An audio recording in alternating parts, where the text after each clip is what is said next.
What we're going to talk about is the need for independent validation and verification.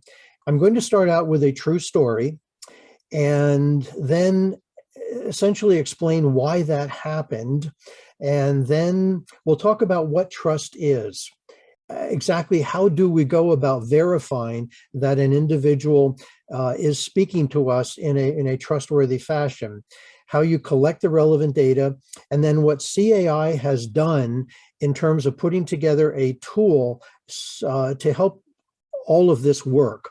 Now, we're not going to do a demonstration of True Project on this webinar, but I do offer that if any of you after the presentation would like to learn more, including a demonstration, by all means get in touch with me and we'll make that happen. Let me start with a true story.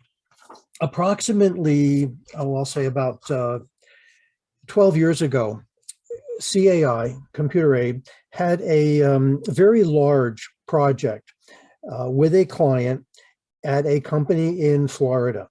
And it was a mission critical project for that client. And it was a very large, very expensive project.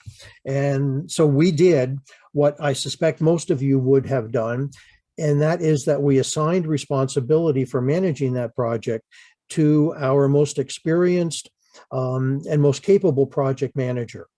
And it was a he in this case, diligently prepared a status report on a monthly basis with multiple key performance indicators, multiple metrics, and the project was tracking in the green. Month after month after month, everything seemed to be going very well. Until one evening, the president of the client company called the founder of CAI in the middle of the night practically and said, "You have a problem." And lo and behold, upon investigating, we discovered that the project was not green. It had essentially gone from green to red overnight. And so the first thing we did is darken the sky with eagles, and we sent a large team of very experienced people to Florida to understand exactly what was going on and right the ship, correct the errors that were encountered, and get the project back on course. Now, that was very expensive, and so in the long run, I don't think we lost very much money, but we certainly didn't make any money. But then, so as to ensure that this would not happen again, we hired a consultant, and she did what, again, I suspect most of you would do. She put together a checklist of questionnaire, and she interviewed everyone involved in the project, from the project manager to the key stakeholders, to the executive sponsors, to the subject matter experts, to the project team members, to subcontractors and consultants, and found out that people did know that there were problems with this project. And unfortunately, no one had ever asked for their input. And senior management was entirely dependent on the status report that was produced by the project manager on a regular, recurring basis. And so the founder of CAI issued a decree saying, "I will never be surprised with a phone call like that ever again. Let us create a process to ensure that what we are seeing on the project status reports is true and verified." And so the obvious question is, why does this happen? And it's not because the project manager was a bad person. It's not because he was deliberately trying to deceive anyone.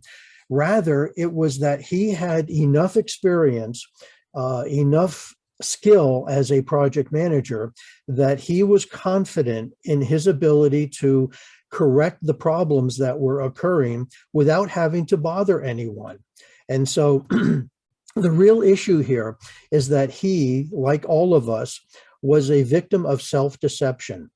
And as you can read here, it says that we are all predisposed to see a perfect end state. In the case of a project manager, successful project completion, and we tend to practice self-deception, which is also referred to as confirmation bias, fact filtering, etc., to support the expectation.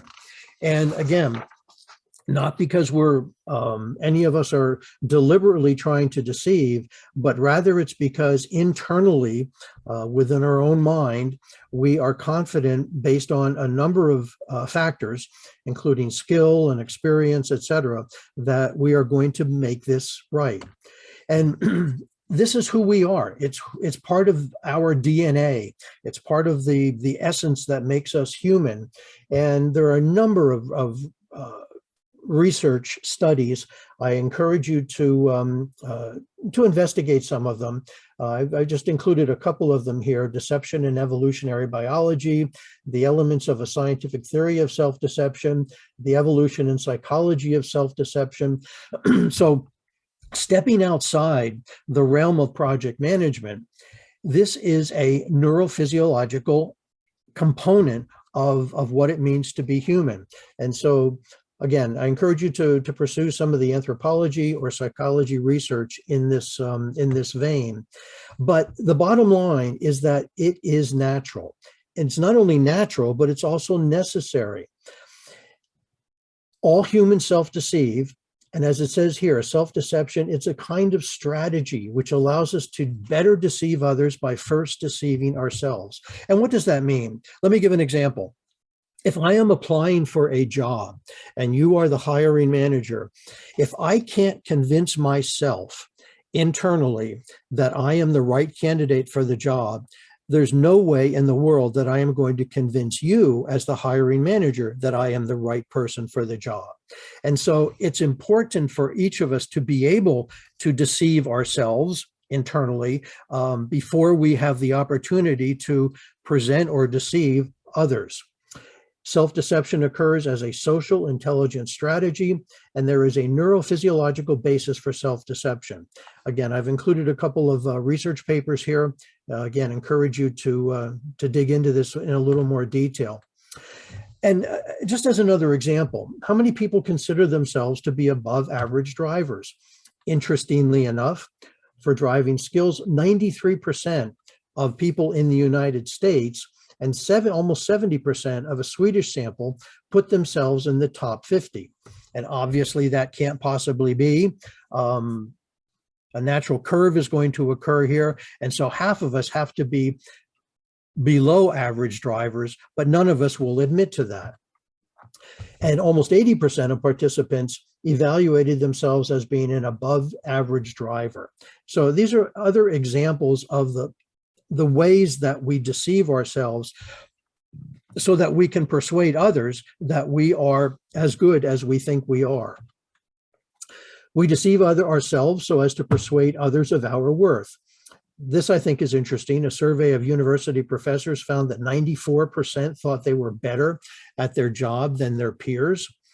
And not surprisingly, a survey of 1 million high school seniors found that every one of them thought that they were above average in their ability to get along with others. And so these are just additional examples. So what exactly does this have to do with project management?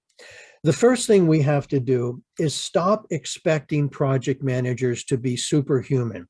We have to acknowledge that they are, like all of us, subject to self-deception. And so despite all the training and encouragement, PMs are in fact still human and will tend to self-deceive.